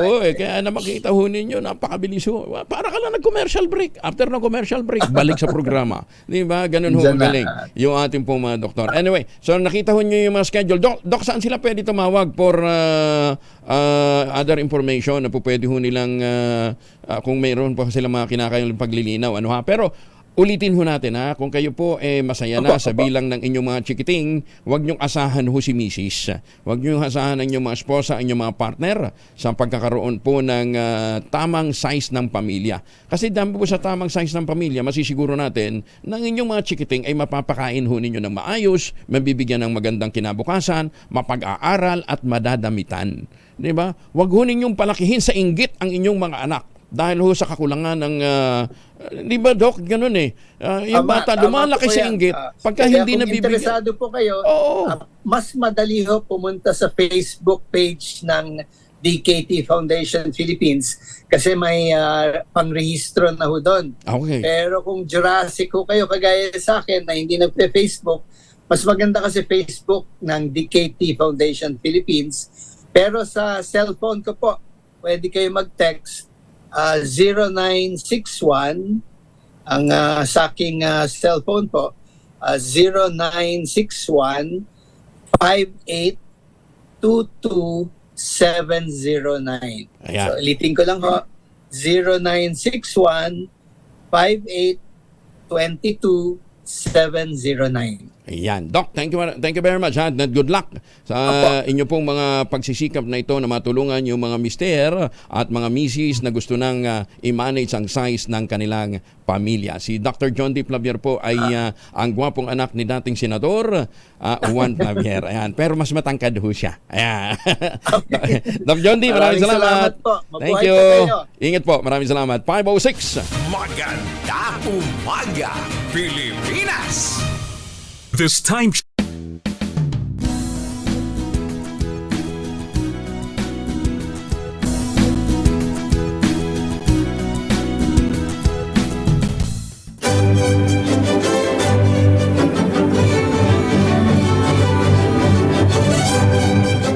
Ako po si Lisa Makuha Elizalde na nag-aanyaya sa inyong samahan kaming muli sa pagbabalik ng Art to Art alas 13:30 ng hapon dito sa DZRH Radio at DZRH News Television. Usapang sining at kultura para sa lahat tuwing araw ng linggo. Huwag kaligtaan.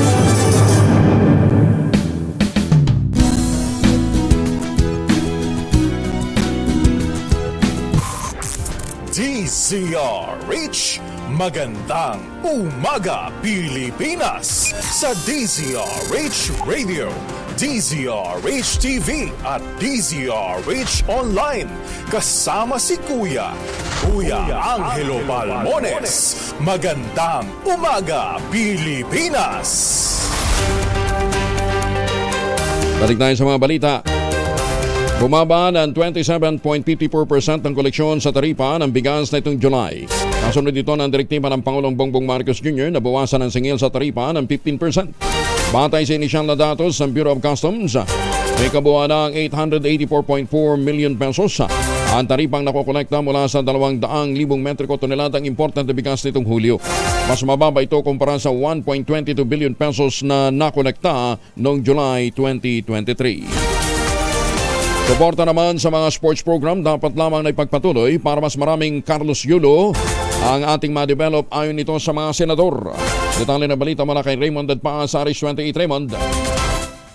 Dapat lamang napalakasin pa ng gobyerno ang suporta nito sa iba't ibang mga programa sa sports. Ito ang paniniwala ng mga senador kasunod ng pagkasungkit ng unang gintong medalya ng Pilipinas sa Paris Olympics sa pagitan ni Carlos Yulo sa Men's Artistic Gymnastics Floor Exercise. Ayon kay Senador Christopher Bongo, siyang chairman ng Senate Committee on Youth and Sports, kailangang ipagpatuloy ng gobyerno ang pagtulong sa mga atletang Pilipino upang maabot din ang nakamit ni Carlos Yulo. Para kay Go, masarap namnamin ang isang panalo na pinaghirapan ng husto at ang panalo ni Yulo ay siyang nagbubuklod sa ating bansa na nakaharap ngayon sa mga matinding hamon. Sinigundahan nito ni Senador Sherwin Gatchalian sa pagsasabing ang mga atleta sa susunod na henerasyon ay kailangan nila ng suporta upang umabot din sa world stage. Para kay Senador Nancy Binay, pinatunayan ni Yulo na iba ang kakayahan ng Pinoy sa kabila ng mga pinagdadaan ng hamon kasama ng nangyaring pagpapalit niya ng coach at desisyon na sa Pilipinas na mag-training sa halip na sa ibang bansa. Umaasa naman si Senador Robin Padilla na ang gintong medalya ni Yulo ay madadagdagan pa ng iba pang mga atleta na lumalaban ngayon sa Paris 2024 Olympics. Ito si RH28 Raymond Advaz nag-uulat para sa DZRH. Una sa Pilipinas, una sa Pilipino. Maraming salamat Raymond. Samantala, meron nga pong sama ng panahon na minomonitor sa bandang norte ang Pag-asa. Alamin natin ang latest mula kay Rhea Torres ng Pag-asa. Rhea, good morning. Yes po, magandang umaga po sa inyo, magandang umaga po sa ating mga tagapakinig. Tama po kayo, sa kasalukuyan po ay may binabantayan tayong low pressure area na nasa loob ng ating Philippine Area of Responsibility. Pero sa ngayon po may kalayuan ito sa ating kalupaan. As of 3 a.m. huli itong namataan sa layang 1,155 kilometers east-northeast ng extreme northern zone. So halos nasa northern boundary po siya na ating Philippine Area of Responsibility. Bagamat sa ngayon po dahil nasa karagatan itong binabantayan natin na low pressure area, hindi po inaalis yung posibilidad na ito ay magiging isang ganap na bagyo, pero sa ngayon po ay mababa pa rin yung tsansa na ito ay magiging bagyo sa susunod na 24 oras. Sa ngayon po, continuous pa rin yung monitoring natin, mag-antabay lamang po sa updates na ilalabas ng Pag-asa sa mga susunod na araw. Sa ngayon po, dahil sa epekto ng southwest monsoon, particularly dito sa malaking bahagi po ng Visayas, Mindanao at Palawan, asahan po natin yung maulan na panahon sa areas po ng Zambales, Bataan, pati na sa Occidental Mindoro, malaking bahagi po ng Visayas at sa Palawan. Posible po yung maghapon ng mga pag-ulan na nasa katamtaman hanggang sa malalakas or paminsan-minsang malalakas na buhos. Samantalang sa nalalabing bahagi naman po ng ating bansa, kabilang po dyan ang Metro Manila, ay magiging mainit pa rin po pagdating ng tanghali, pero mataas po yung tsansa ng mga localized thunderstorms. Ito po yung mga biglaan o mga panandaliang buhos ng ulan. Mas madalas po siya sa hapon o sa gabi at posible din po sa madaling araw. And speaking of thunderstorms po, as of 4:26 a.m. or 4:30 a.m. ay nakataas po yung thunderstorm advisory sa areas po ng Laguna, Quezon, Bulacan, Nueva Ecija, Tarlac at Pampanga. Kaya sa susunod na 2 oras, posible po silang makaranas na mga biglaang pagbuhos ng ulan. Samantala yung mga pag-ulan naman po na currently ay nararanasan sa areas po ng Zambales, Bataan, dito po sa Metro Manila, pati na rin sa Rizal, Cavite at Batangas, posible po yung tumagal ng 2 oras. Kaya handa naman po natin yung ating mga payong o mga pananggalang sa ulan. At sa mga susunod na araw, inaasahan po natin na magpapatuloy pa rin yung epekto nitong southwest monsoon. So mataas pa rin po yung mga posibilidad, mga pag-ulan, lalong-lalo na dito sa may kanlurang bahagi ng ating bansa. Sa kalagayan man po ng ating karagatan, wala po tayong gale warning sa ngayon, kaya malaya pa rin mga kapalaot ang ating mga kababayan na lalong-lalo na yung may mga maliit na sakyang pandagat. Ma'am Rhea, kanina pang alas 3 yung mga pag-ulan, so inaasahan natin bago mag alas 6 titigil tong ulan o magtutuloy-tuloy pa rin siya dito sa Metro Manila? For Metro Manila area, possible po na tumagal pa rin po siya hanggang mamayang alas 6. Although hindi po siya yung dire-diretso, halos patigil-tigil din po. Gaano kaya ang volume ng tubig nito na ibubuhos? In terms of volume po, usually umaabot po siya ng heavy, minsan heavy po, malakas ang bagsak, pero mabilisan na po. So usually umaabot po siguro nasa mga usually yung pag nagme-measure po kasi tayo ng ulan, nasa light to moderate or moderate to heavy. So usually nasa moderate to heavy po yung mga moderate to heavy. Pero hindi naman po siya katagalan. Pero pagdating naman po sa light to moderate, medyo may katagalan po siya as compared sa yung mga malalakasan po talagang pagbuhos. So ano status natin ngayon? So ngayon po, nasa moderate to heavy expected, yes po. Okay, sige. Ma'am Rhea, maraming salamat. Maraming salamat din po. Magandang umaga. Si Rhea Torres mula po sa Pag-asa. Magbaon ho tayo ng pananggalang laban po sa ulan. Maganda umaga, Pilipinas! Magbaon din tayo ng proteksyon laban po sa mikrobyo. 2 formulation ng family alcohol na pwede nating baunin. Proteksyon ng pamilya laban po sa mikrobyo. 2 formulation ng family alcohol. Yung family, 70% isopropyl alcohol, especially prepared for clinics, hospital, pharmacies, laboratories. Pero okay na okay po yan sa households. Very effective sa disinfection at sterilization. Ganyan na bagsik ng family, 70% isopropyl alcohol. Maghapon man natin gamitin, no problem. Hindi po manuno yung ating mga kamay dahil meron po itong moisturizer. Yun namang mabangong family wrapping compound improved cologne. Yun po yung mabangong isopropyl alcohol. Ginagamit po ito ng mga masahista, mga barbero, mga doktor, mga nurse, mga kumadrona for sponge bathing and other cleansing purposes. Family wrapping alcohol parang DCRH. Subok na sa mahabang panahon. Mabibili sa anumang butik at convenience stores nationwide. Family wrapping alcohol, hindi lang pampamilya, pang sports pa.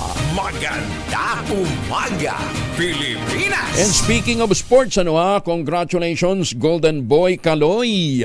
Malaking karangalan ang iyong panalo sa double gold sa Paris Olympics. Kaya saludo kami sa husay, sakripisyo at dedikasyon para sa mga Pilipino. Yan po ay galing po kay Senator Lito Lapid.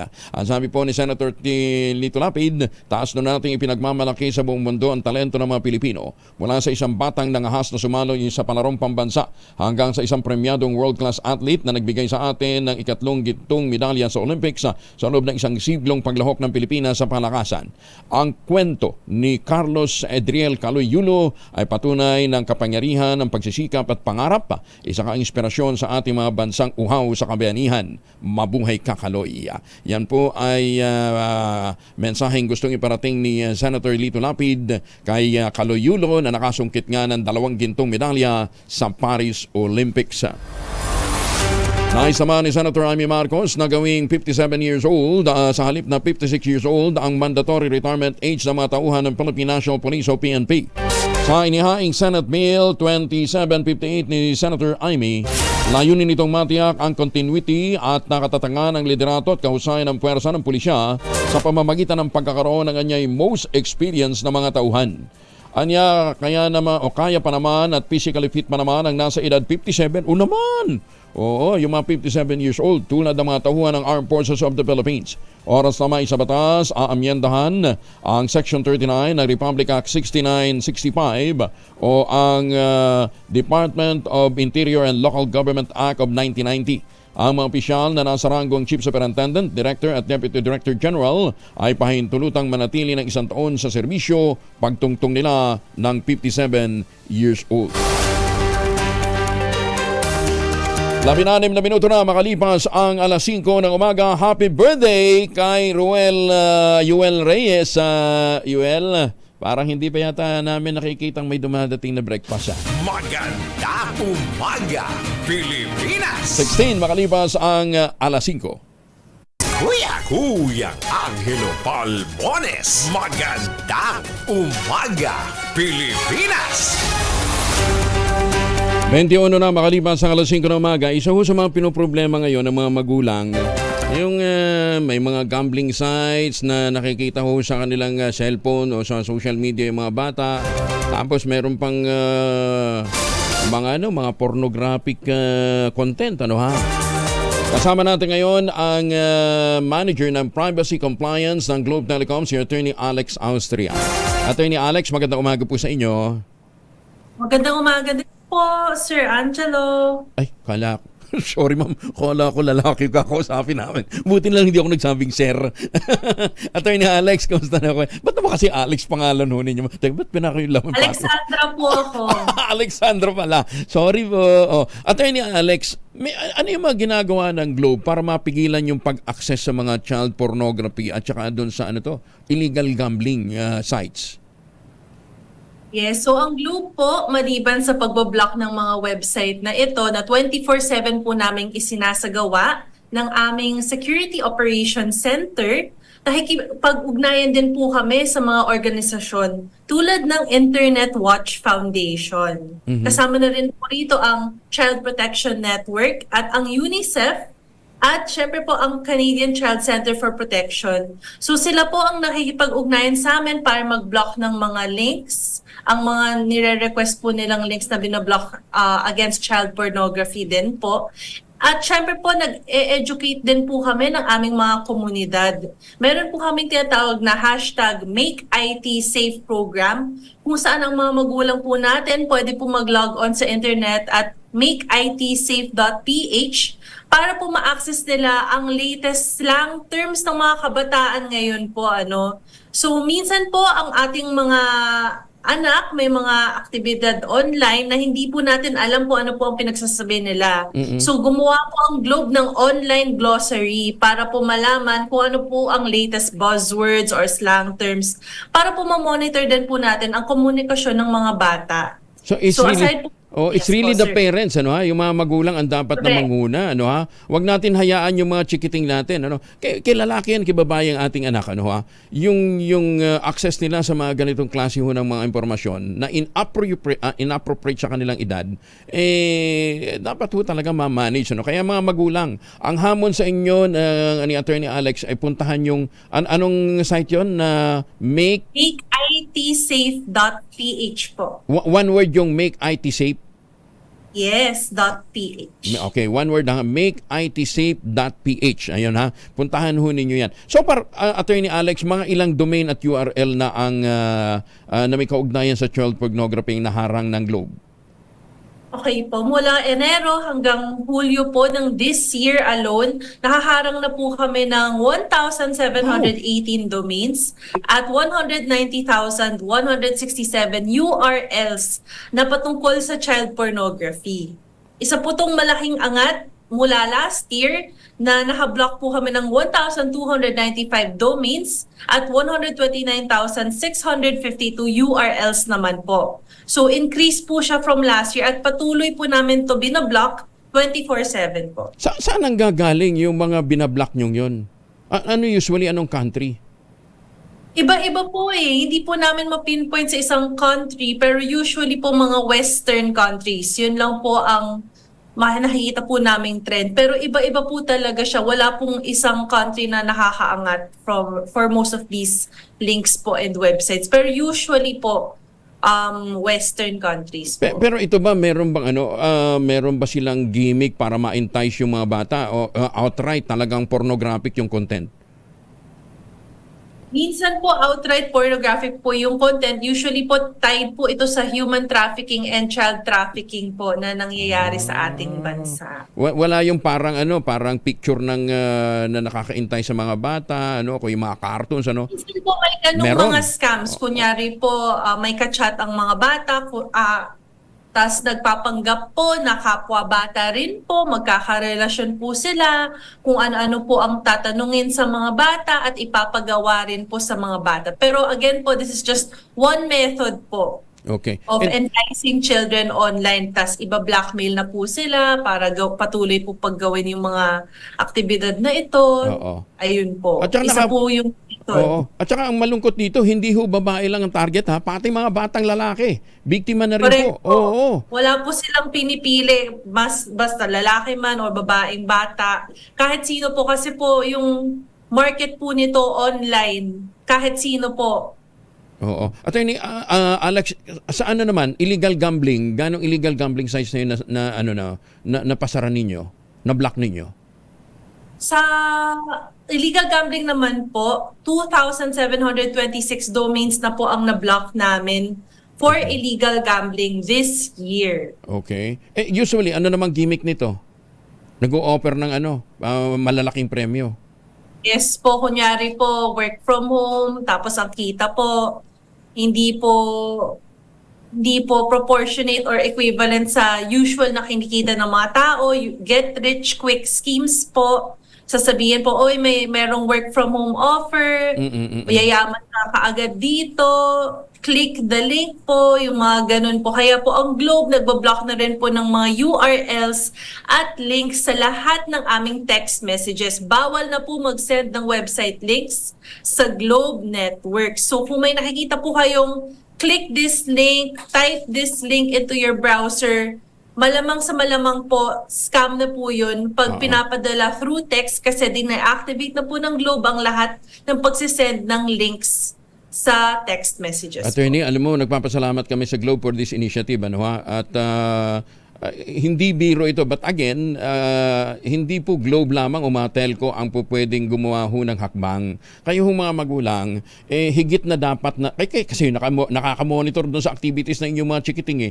Kayo ho dapat ang tumutok ho dito. Lalong-lalo na, doon ho sa mga magulang na ginagawang second parent ang cellphone. Diba? Obligasyon ho niyan. Bibigyan nyo siya ng access sa isang device. Diba? Tapos merong mga website na pupuntahan, i-monitor ho ninyo. Nang sa gayon, hindi ho, kahit ho may mga initiative na pagbablock na ho ang Globe at ang iba pang mga telco, napakaganda pa rin ho na ang mga magulang, meron pong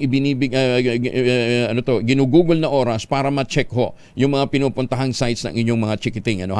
Make IT, Make IT safe. .ph po, and meron din po kaming digital thumbprint program kung saan nakikipag-ugnayan po kami sa mga parents, sa mga parent groups po sa Facebook, sa mga eskwelahan po, bumibisita po kami, at sa aming mga guro po na bumibisita din po kami para po ma-educate, hindi lang po yung mga bata, kundi pati ang parents po natin at ang ating mga teachers at ating mga carers po, kasambahay, etc. Para po mamulat po sila sa mga dangers online sa ating mga anak and kung paano po maging responsible digital citizen. Attorney, gaano kayo karami sa team ninyo doing this and how much ang ginagastos ng Globe for this initiative? Yung Globe po, actually, meron po kaming one whole group and we coordinate with other groups. So hindi lang po siya one team na gumagawa ng mga activities na ito. So currently po sa pagbablock ng aming mga websites sa mga online na illegal gambling and online child pornography, we're around 100 employees po. Wow! And then yung sa pag-reach out po sa aming mga communities, interdepartmental po siya. So marami po kaming empleyado na nagvo-volunteer na kanilang mga oras para ituloy po ang initiative na ito. So sa costs naman po, yung Globe po nakapag-gastos na po na in dollars po, $2.7 million para i-combat po ang online illegal gambling at online child pornography po. 2.7 million dollars. Lupit, yes po. Yan po ang ini-invest ng Globe to make sure our children are safe po sa kaligtasan ng ating mga anak at ating mga bata. Alam ko corporate social responsibility nyo, but why that passionate? Why that determined, Attorney Alex? Yes po, kasi po sa aming mga datos, Philippines po ang isa sa mga central hubs for these illegal activities. Kakalungkot, Bilang isa pong network provider, isa pong telecommunications entity, at isa na rin pong common carrier, kailangan po namin protektahan ang ating mga citizens at most especially po ang ating mga kabataan ngayon. Kakahiya, global hub na tayo. Siguro para mas maintindihan nila Attorney Alex, anong epekto ng mga malicious website na yan sa ating mga bata? Bukod pa doon sa nakikita nating crime of passion, na nangyayari, ang bata pa na involved na sa rape, sa iba pa hong mga karahasan, ano bang impact niyan sa ating mga bata?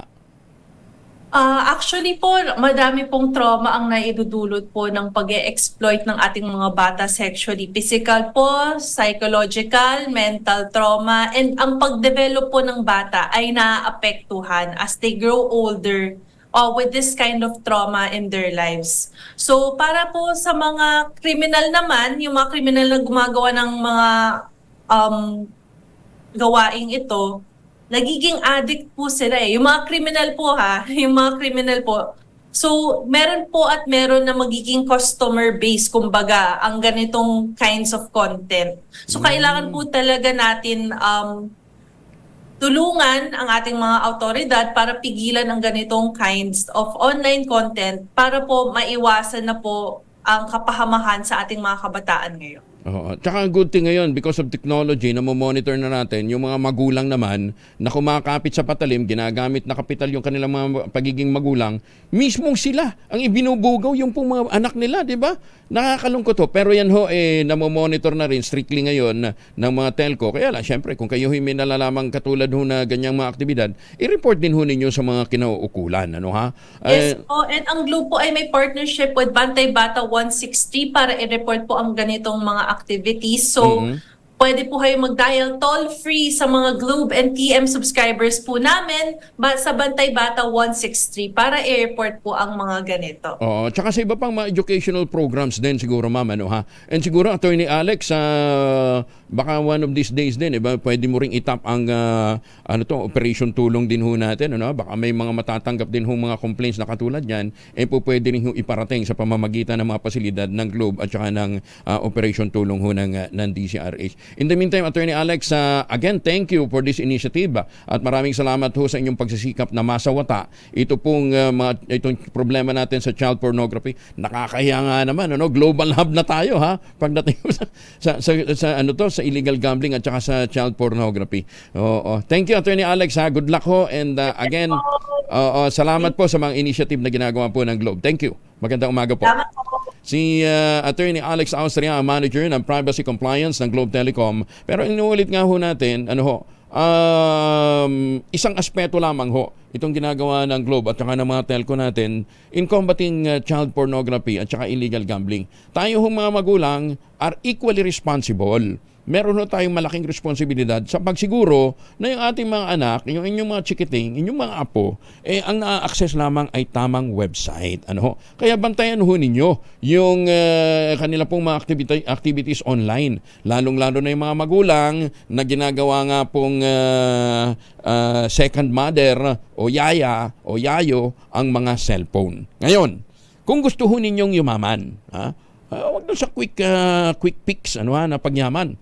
Ako nire-recommenda ho sa inyo i-text ho ninyo, i-message ho ninyo online si Professor Andy Pereria. Ayan, yung ating entrepreneur guru ng Ateneo. Libre din ho naman nagtuturo yan. Good morning, di ba, Prof? Good morning kay Professor Andy Pereria.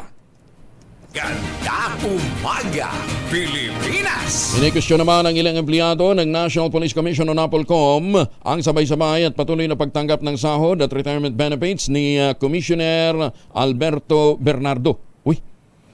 Sa isang open letter na ilabas ng mga concerned NAPOLCOM employees kay Pangulong Bongbong Marcos Jr., binanggit naman ito ang ulat na optionally retired na sa tanggapan ng gobyerno si Commissioner Alberto Bernardo, bagay na kinumpirma mismo sa isang pahayag sa media. Sa kabila nito, patuloy pa umanong nakatatanggap ang pisyal ng sahod at retirement benefits dahil sa ang appointment nito ay may fixed term. Ginit ng mga empleyado ng NAPOLCOM ang naturang katuwiran ay misplaced dahil naghain na umano ng optional retirement sa kalagitnaan ng kanyang fixed term noong November 1, 2023 pa itong si Commissioner Bernardo. Maging si ex-officio NAPOLCOM Chair at DILG Secretary Benor Avalos Jr. din umano ay kinumpirmang retired na itong si Bernardo. Sa katunayan, nitong June 2024, naglabas na rin si Secretary Avalos ng notice to explain laban dito kay Atty. Bernardo. Dahil dito ang pila ng mga manggagawa, sagutin ng Pangulo ang mga katanungan nila sa naturang issue. Gaya na lamang ang pagtanggap pa rin ng sahod ng isang retiradong opisyal, patuloy na paghawak ng posisyon bilang Vice Chairman at Executive Officer ng NAPOLCOM, patuloy na pagkakaroon ng bodyguards at iba pa. Sana all. Grabe nag-retire na hanggang ngayon, ex-officio officer pa rin at patuloy pang nag-i-enjoy sa kanyang mga bodyguards. Magandang umaga, Pilipinas! 36 na makalipas ang alas 5 ng umaga, nanawagan naman si Senator Bongo sa PhilHealth na palawakin pa ang healthcare benefits, dagdagan ang case rates at bawasan ang kontribusyon ng mga miyembro nito matapos mabunyag ang sobra-sobrang pondo na hindi nito nagagamit. Bilang chair ng Senate Committee on Health, kritikal na sinabi ni Senator Go na malaking halaga ng naturang pondo ang hindi nagagamit ng PhilHealth at binigyan din ang pangangailangan na ma-maximize ang available resources upang matulungan ang mga mamamayan na hindi afford ang kinakailangang healthcare. Iginit pa ng senador na hindi katanggap-tanggap na sobra ang pondo ng PhilHealth na hindi naman nagagamit ngayong napakaraming Pinoy, naghihingalo na lamang, hindi pa ma-access ang doktor. Paalala pa ni Senator Go, alinsunod sa Universal Healthcare Law, lahat ng mga Pinoy ay membro ng PhilHealth. Kaya dapat gamitin ang pondo sa tamang paraan para mapakinabangan ng mga kababayan natin, lalong-lalo na ang mga naghihirap na mga Pinoy na may sakit. Magandang umaga, Pilipinas! 37 na makalipas ang alas 5 ng umaga. Siguro magandang gising ho ninyo. Dapat ho kasi talaga nag-uultabayo tayo para laging magandang ating gising. Ang payo po ng mga dalubhasa 2 kapsula bago matulog para ho tayo paggising ho natin may bagong sigla tayo. Ano nga bang ultabayo? Ang ultabayo po ay postbiotic with lactistrain plasma. Yan po inaral ho ng mga dalubhasa sa Japan. Napakahabang clinical trial po ang dinaanan yan para ho malaman ho nila ang benepisyo ng postbiotic. At ang bawat kapsula po ng ultamayo nagtataglay ng 50 billion cells ng Lactococcus lactistrain plasma. Ayan. Clinical trial po ang dinaanan yan, hindi po kwentong kutsero. Kaya nga po, nang ito ay dumating sa Pilipinas, mabilis na inaprobahan ng Food and Drug Administration ang ultabayo. Ang kauna-unahang postbiotic food supplement na rekomendado po ng mga doktor at yan po ay halal certified. Ngayon, ano pong ginagawa niyan? Pagpasok po ng postbiotic sa ating katawan, ina-activate po nito ang ating immune system. Yung commander ng ating immune system, yung plasmacytoid dendritic cell. Kaya habang tayo natutulog, itinataboy ang ating mga toxin, ang toxin sa ating katawan, kung kaya't nagkakaroon tayo ng panibagong sigla dahil lumalakas po ang ating immune system. Para kinabukasan, magandang gising mo. May mga lakas kang kinakailangan para sa pagharap ng panibagong hamon sa buhay. Sa panahon na matindi ang kailangan pang hamon sa atin ang puyat, pagod at stress, tandaan ang ultamayo na kauna-unahang postbiotic food supplement ay rekomendado po ng mga doktor at rehistrado sa Food and Drug Administration. No time to be weak, sabi nga nila. Ayan. Available po yan sa Mercury Drug, Amesco Drug, Pasmed Pharmacy, Joann's Pharmacy at Curamed. Mahalagang paalala ang ultamayo, hindi gamot at hindi dapat gamiting panggamot sa anumang uri ng sakit. Kaya lang, kung ang pagbungad mo ng umaga, kahit na magandang tulog mo, sasalubong sa iyo, bahay na gawa ng Deca Homes. Mukhang standard na yata sa Deca Homes, na kusang bumibitak yung pader kahit na ito ho naman pala hindi nadaanan lindol o pagbaha. Mukhang standard yata sa kanilang mga proyekto yun ng Deca Homes yan, yung basta na lamang bumibitak. Ano yan, substandard? Diba? Sumbong ho natin to sa Department of Urban Settlement and Human Development, doon sa kay Secretary Acosar. Bakit pinapahintulutan itong Deca Homes na may ganitong klase ng proyekto, ganitong klase ng mga dispalihadong mga proyekto, Matakin ho ninyo, hindi pa nililindol, hindi pa binabaha, nagkakrak na yung pader. Magandang umaga, Pilipinas! Bentahan ng isda sa Kabiasnan Public Market sa Parañaque, tumumal dahil daw po sa takot sa oil spill. Detalye na balita mula kay Giselle Ricaport, RH15. Giselle, good morning. Angel, good morning. Marami ng suke ang umaayaw sa mga panindang isda sa Kabiasnan Public Market sa Parañaque dahil sa takot sa oil spill mula Bataan. Sabi ng mga vendor dito, bagamat wala pa naman tagas ng langis sa hinahanguan nilang bulungan fishport, matumal ng bentahan dahil natatakot ng consumers na lasang langis ang mga huli. Dagok din sa mga nagtitinda na bukod dito ay bagsak na ang presyuhan ng mga isda sa pamilihan. Ang galunggong bumaba sa 200 pesos kada kilo mula sa dating 260 pesos hanggang 280 pesos ang kada kilo. Ang dalagang bukid, 240 pesos na ang kada kilo ngayon mula sa 260 pesos habang bagsak din sa 280 pesos. Ang hasa-hasa mula sa 420 pesos noon. Mababa rin sa 140 pesos ang kada kilo ng tulingan mula sa dating 240 pesos kada kilo. 240 pesos ang matambaka mula sa dating 360 pesos ang kada kilo. Samantalang ang pusit, 320 pesos na lang ang kada kilo mula sa 400 pesos kada kilo noon. Ito si Giselle Ricaport para sa DZRH, una sa Pilipinas, una sa Pilipino. Teka muna, yung bangus halimbawa, Giselle, yung iba na nagagaling naman sa Taal. Layo-layo naman yan eh. Oo, Kuyang Angel, kaya yung bangus nakapako yung kada kilo sa 220 pesos. Yung tilapia, Kuyang Angel, nananatili rin sa 130 pesos ang kada kilo, pero yung hango daw nila sa kada 40 kilos mula sa 3,800 pesos na noon, tumaas sa 4,000 pesos ngayon. Yun naman ang tagtaas ang presyo. Yung mga hango nila nagpapatong na, Kuyang Angel, 5 piso hanggang 7 pesos, pero ipinapako daw nila yung presyuhan, yung retail price sapagkat matumal nga raw yung bentahan ng mga isda dito sa Kabiasnan Public Market. Maraming salamat, Giselle. Ingat dyan. Maraming salamat. Si Giselle Ricaport ay nag-uulat po dyan sa Kabiasnan Public Market ng Parañaque.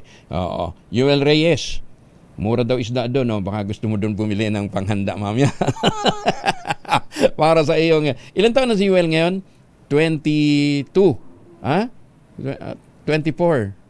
24 na si Yuel. Matanda pala si Yuel sa akin ng 2 taon. Lupit Kuya Yuel, thank you sa breakfast mo ngayon. Karagatang bahagi naman ng bayan ng Dibilacan, Isabela. Nadali naman daw po ng lindol ngayong madaling araw. Detalye ng balita mula kay Bal Gonzales, RH May Bal. Magkakasunod, Kuya Angel, na niyanig ng lindol ang karagatang bahagi sa silangan ng munisipyo ng Dibilacan sa Isabela.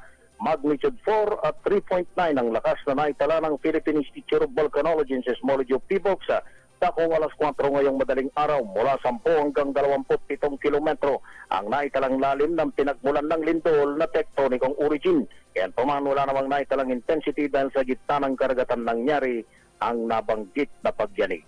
Ako si Bal Gonzales, DZRH, una sa Pilipinas, una sa Pilipinas. Maraming salamat, Bal.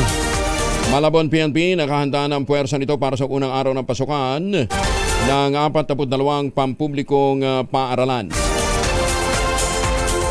Detalye ng balita mula kay Edwin bang magre-report Edwin Duque, good morning Edwin.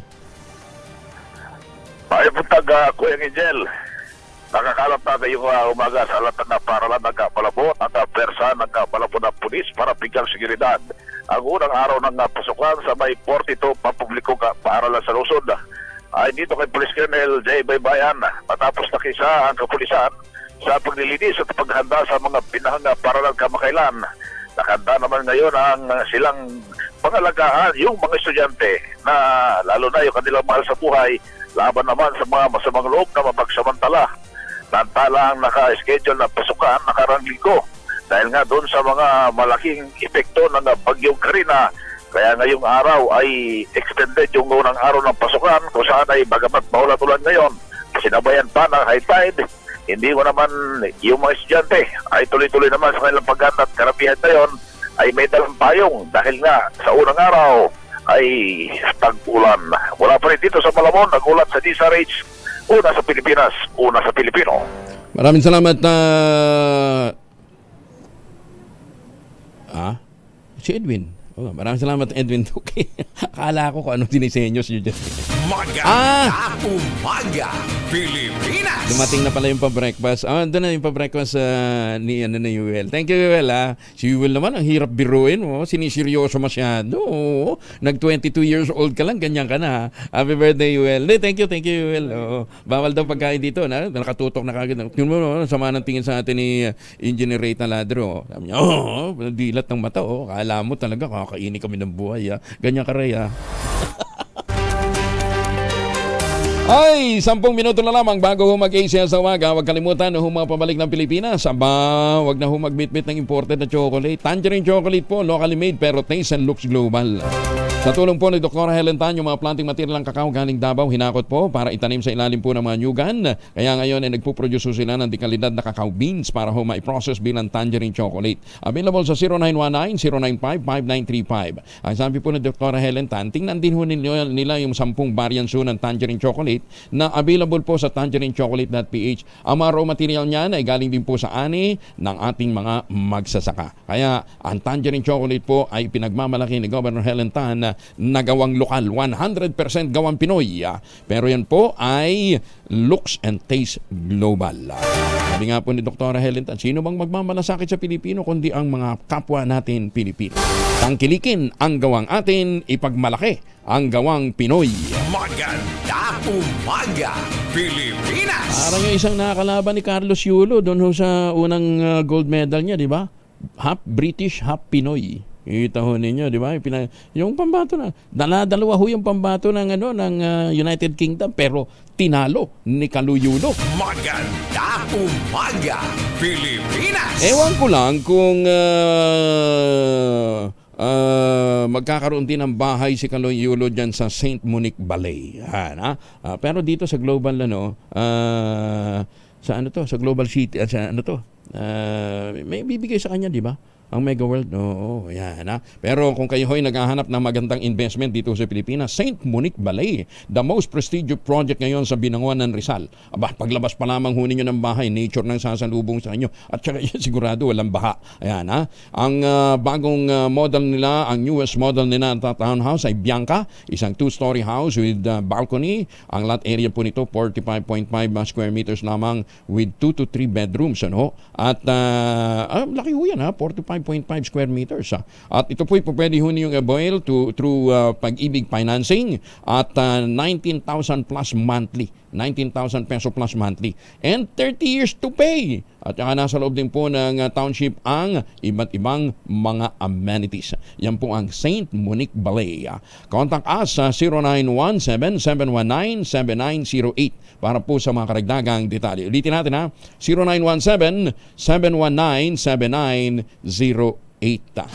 Maganda umaga, Pilipinas! 7 minuto na lamang bago po mag-alas 6 ng umaga.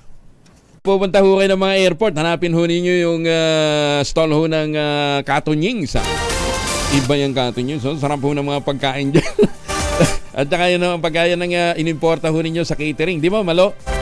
Malo Cabral, si Malo Cabral, sanay na sanay magpa-cater Pagka-catering talaga ng Katonyings, malaki yung discount na. Thank you, Katonyings,